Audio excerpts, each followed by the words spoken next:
Michigan literally running away with the Paul Bunyan Trophy, beating Michigan State. Hate week is a wrap. We'll talk about that. We got to talk about the Oregon Ducks early, too. But we're going to talk about every team, every game in the Big Ten, Week 9. That's what we do, plus your comments, my real-time post-game reaction, yours as well. Locked On Big Ten Live starts right now.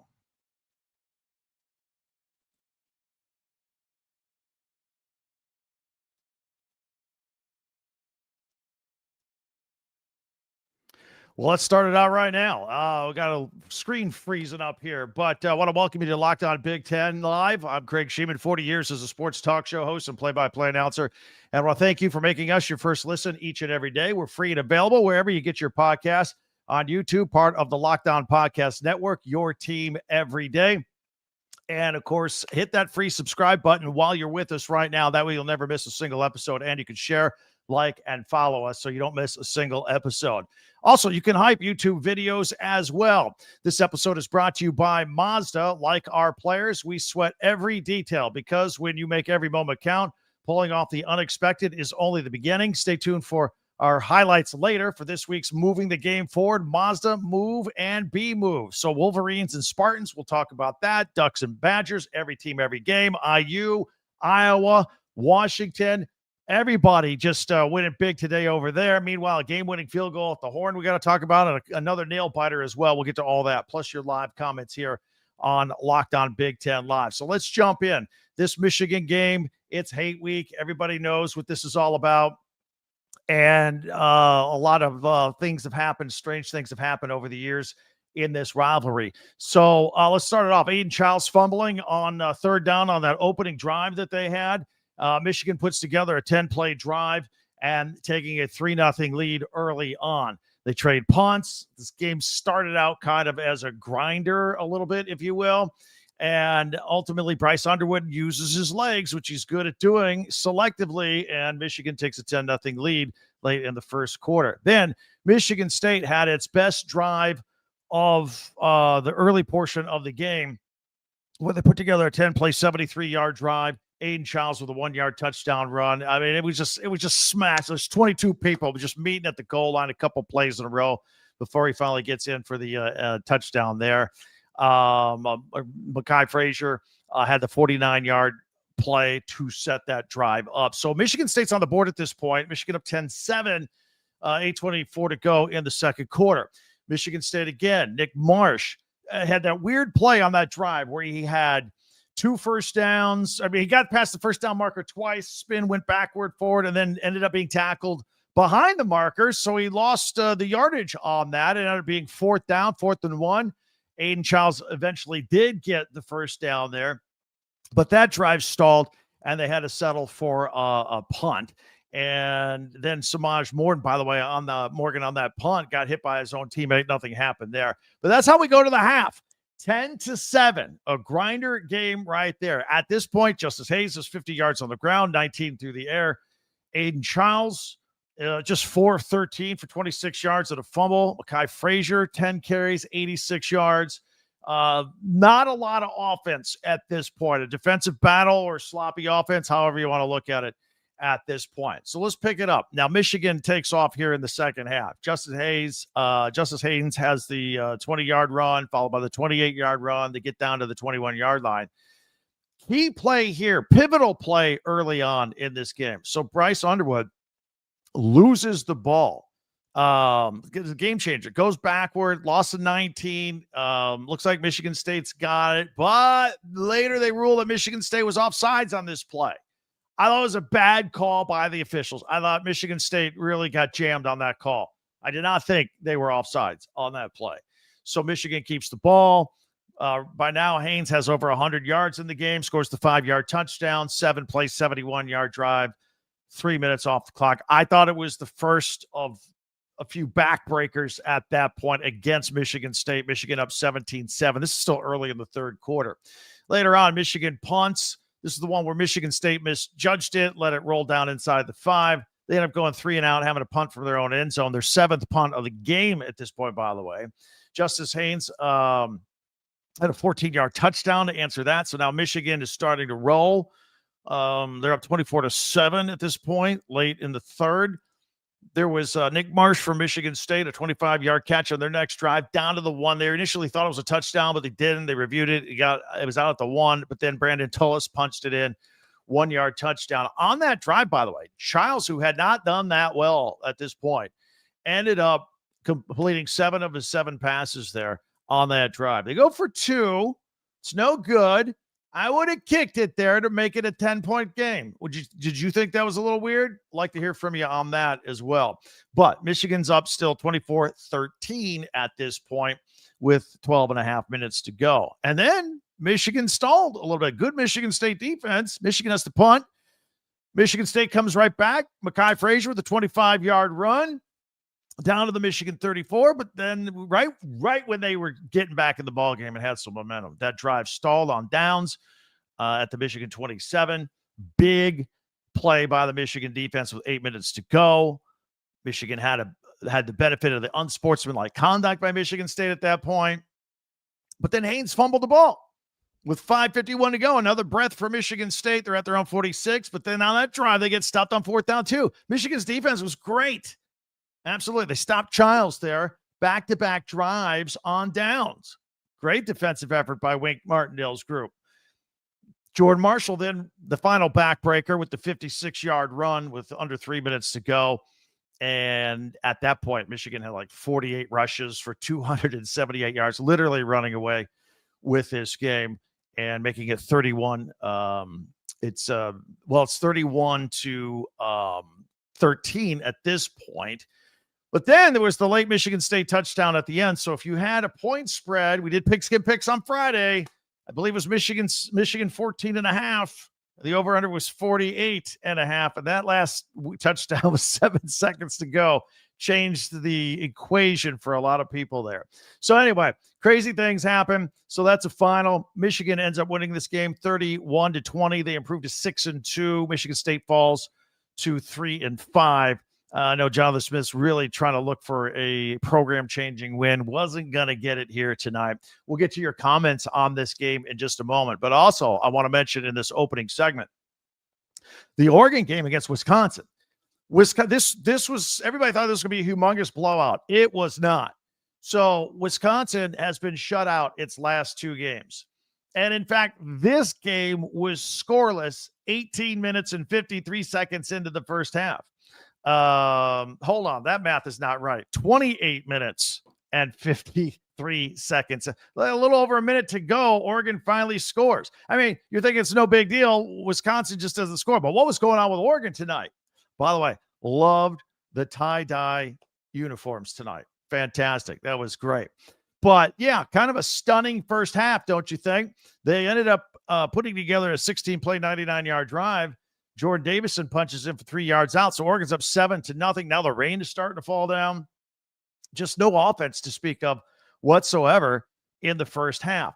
Right out of the second half, Noah Whittington with a 35-yard run. By the way, Dante Moore hitting the head in this. This was just literally was bleeding. Had to leave the game. So he was out. Jordan Davison continues with a 20-yard touchdown run, 7-play, 75-yard drive. They get another score there at 14-0.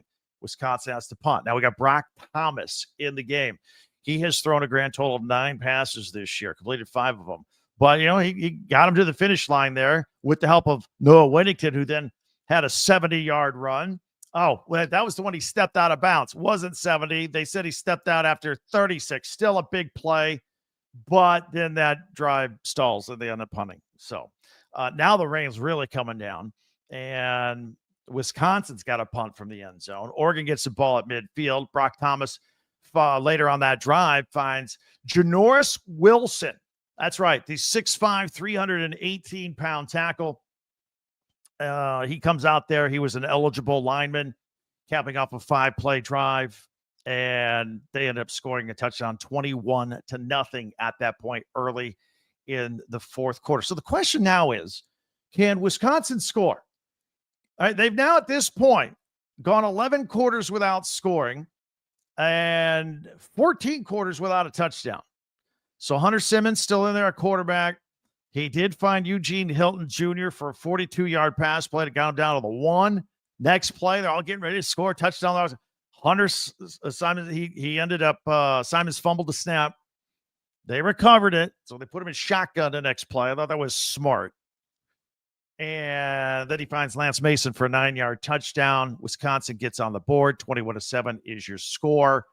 And they showed a graphic on the TV that Wisconsin had gone 3 hours, 45 minutes, and 13 seconds of game time since their previous touchdown. So, and then they threw an interception at the end of the game, and Oregon went into victory formation. 21-7, a lot closer than people thought. So, two interesting, for different reasons, night games tonight. Michigan gets the Paul Bunyan Trophy with the win over Michigan State, and Michigan still in the playoff picture at sitting at 6-2. Meanwhile, Oregon continues to win. Wisconsin, another tough loss for Luke Fickell, but Wisconsin showed up tonight. Anyway, we'll love your comments on all those games. We'll still talk about all the other games going on in the Big Ten today. Hit that free subscribe button down below. That way you'll never miss a single episode. And if you could share, follow, and like Locked On Big Ten, that would be great as well. Also, don't forget to hit our website, talkbig10.com with the number 10. Brand new, we have all kinds of Big Ten merchandise there with our podcasts. We archive them all there, but we got Big Ten merch. In fact, those new tie-dye Grateful Ducks shirts, hoodies, hats, all that, you Ducks fans, you can get it there. Christmas is 2 months away. You might want to check that out. So we got all that coming up. Plus, if you want to stay tuned, we'll get to your comments when we come back. I want to get to the Indiana and Iowa games that they won big. All that coming up. Washington asserting itself very much so over Illinois. Rutgers with the buzzer beater. We'll get into that as well. So we got a lot on our plate here in a live edition of Locked On Big Ten. We'll take care of all that, plus your comments and more coming up next. But first, I want to tell you about Mazda. You know, Mazda moving the game forward, brought to you by those who believe it's not just about playing the game, it's about redefining it. Because these moments do more than win. They push what's possible. They remind us to go the extra yard and shift into the extra gear and keep the game moving forward. Absolutely. Perfect example. KJ Duff getting it done versus Purdue today. 6 catches, 241 yards, and a 72-yard touchdown as well. So he was great today. And when you follow what moves you, the unexpected is only the beginning. And just like there's more to every highlight, there's more to a Mazda vehicle. Move, Mazda, move, and be moved. All right, let's continue on here and get to some of your comments. And we'll check it out here. And we'll get to all the other games that took place earlier today. And we got UCLA got destroyed by the Hoosiers. Go Indiana. Not many surprises today from Steve, like the Bama game too. Don White says Indiana should be number 1. UCLA ran back to California with their tails tucked after the beating they got from the Hoosiers today. Stumbo checking in with Go Blue. Another one said that Michigan should have played a lot better. I thought they did in the second half, right? I thought they absolutely did the second half. Also said Indiana looked like the true number 1 team in the country. Flint checking in, Go Blue, college football playoff. Here we come. Got a lot of that. Michigan had the most rushing yards against Michigan State since 1952. And the rain seemed to bother the Ducks more than it did the Badgers, even at the pond. It was an interesting day. Something was off because it started out with a sunny day out there. And then the rain came, and then it was a problem. Let's see here. Donnie says, wasn't Wink Martindale a game show host when we were kids, Craig? Yes, there was a game show host named Wink Martindale, not the same Wink Martindale as the defensive coordinator of Michigan, but yes, you are correct with your assessment there. Also, did I miss the Wisconsin-Oregon? When your text came in, we were doing it right then and there. And let's see here. Officiating. You didn't like the officiating there tonight. Anyway, those are just some of the comments here that I wanted to check in with you guys right now as we're rolling through this. A live edition here on Locked On Big Ten. Let's talk about some of these other games today. Indiana rolled over UCLA 56-6. Indiana is now 8-0. Aiden Fisher started the game with a pick 6 off of Nico Iamaleva's first pass of the game. and returned it 25 yards for a touchdown, and Indiana was off and running at that point. Both of the Mendoza brothers got to play in the game. They had great days at quarterback. 3 more touchdown passes for Fernando Mendoza, ran for another one as well in that game. Roman Hemby and Kalen Black combined for 151 yards on the ground, and Hemby scored a couple of touchdowns as well. Nebraska beat Northwestern 28-21. Northwestern's 4-game winning streak has been snapped. Nebraska is now 6-2 and bowl eligible. The Huskers coming off that bad loss against Minnesota last week and actually blew a 15-point lead in that game, and then ended up getting the win. Got to give him some credit for getting a 1-win score. Emmett Johnson with the go-ahead touchdown on a 4-yard run with 2:44 to go. Also, Rutgers beating Purdue today, 27-24. Got their first Big Ten win. Purdue still looking for theirs. Jai Patel's 30-yard field goal with no time left in the game. He had just kicked the tying field goal with 1:06 remaining, but Purdue caught his Ryan Brown caught his own pass on a deflection and jumbled it and fumbled it, and Rutgers ended up getting the ball before kicking the field goal. So that's what happened. Ethan Kaliak-Manis throwing for 359 yards, passed for touchdown, and ran for another. Purdue had 5 sacks on the day. Backup quarterback Malachi Singleton threw a couple touchdown passes. Purdue's got Michigan next, followed by Ohio State. And Rutgers is at Illinois, by the way. Speaking of Illinois, very important game here today with Illinois at Washington. Washington wins 42-25. Washington improves to 6-2. Illinois falls to 5-3. These were 2 teams that were trying to separate and get into that upper tier. 6 wins for Washington, matching their win total from last year. The Huskies bounced back from a disappointing loss against Michigan last week, and Denzel Boston threw a touchdown, caught a touchdown, and hit career highs with 10 catches and 153 receiving yards in this game. Jamal Williams bouncing back from his 3-interception game last week against Michigan and threw 4 touchdown passes, and Desmond Robach caught a couple of different 13-yard touchdown passes in this game. Meanwhile, the Huskies scored on all 6 red zone opportunities. They were 9 of 11 on 3rd down, where they had struggled earlier this year, and their defense had a couple of interceptions. For Illinois, Luke Altmaier threw 2 touchdowns, but also 2 interceptions in the game. The defense didn't have any sacks, no interceptions at all. Iowa, we have to start paying attention to Iowa. You know, you and I do. We always pay attention to Iowa. They won today against Minnesota. Minnesota team that seemed like they've been playing pretty well. 41-3 was your final score there. That's 3 straight wins for Iowa since their loss to Indiana. They are now bowl eligible as well. And, it's taking on a Minnesota team that had not given up a touchdown in 6 quarters. So that streak is over. In fact, Iowa had a rushing touchdown, a passing touchdown, a defensive touchdown, and a special teams touchdown in the first half, going up 31-0. Drake Lindsay with 3 interceptions for Minnesota and was sacked 4 times in this game. Iowa's on a bye. They host Oregon. That's going to be an interesting game. That's at Iowa on November 7th. USC, Penn State, Maryland, and Ohio State, all with byes this week. All right, let's take a quick peek at a couple more comments here as well. Oh, Joe, we love you, Craig. Thank you very much. I love you guys as well. Love doing this. He's checking in from Madison, by the way. Hey, I thought the Badgers really played hard and well today, and Oregon's good. So, and I was really glad to see Wisconsin get that touchdown.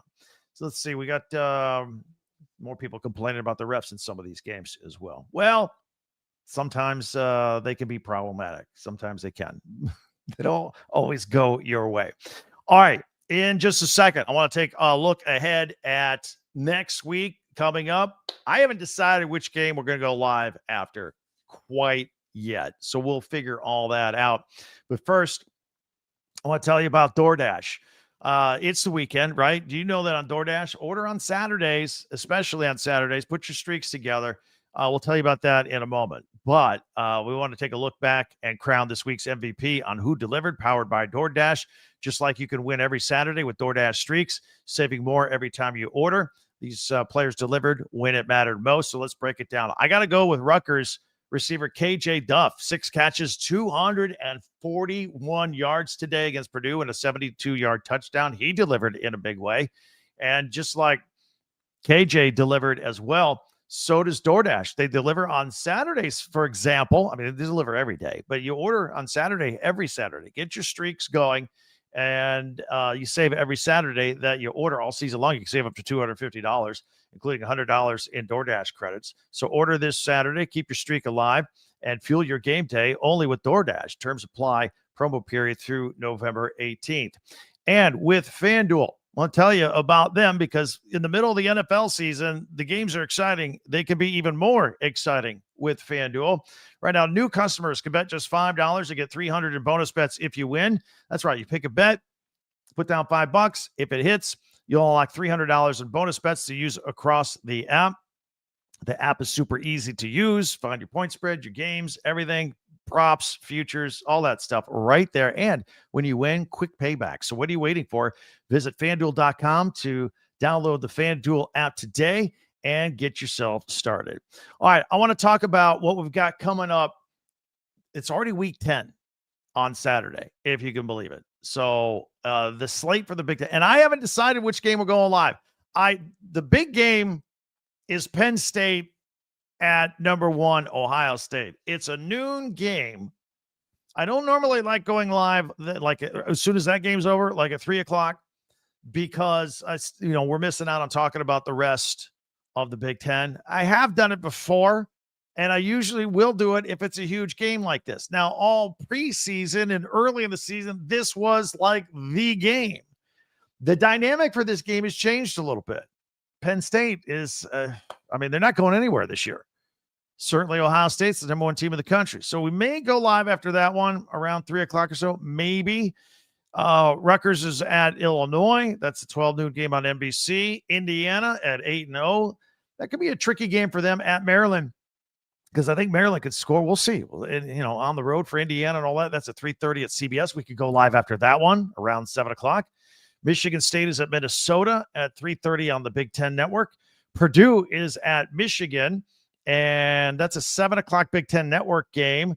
And then USC, Nebraska, 7:30 NBC. I thought about going live there. That's going to be the blackout game at Nebraska. The crowd's going to be crazy. And when I was looking at this game a couple of weeks ago, back when Nebraska was like 5-1 and ranked 25th in the country, and USC was in the mix, and they still are, I was thinking about going live on that one. So really the 3 games we're thinking about, USC, Nebraska, going live after that, or maybe earlier in the day after the 3:30 Indiana-Maryland game, or maybe right after the noon game, Penn State and Ohio State. But I just don't have the feeling that that's quite the game that it was supposed to be.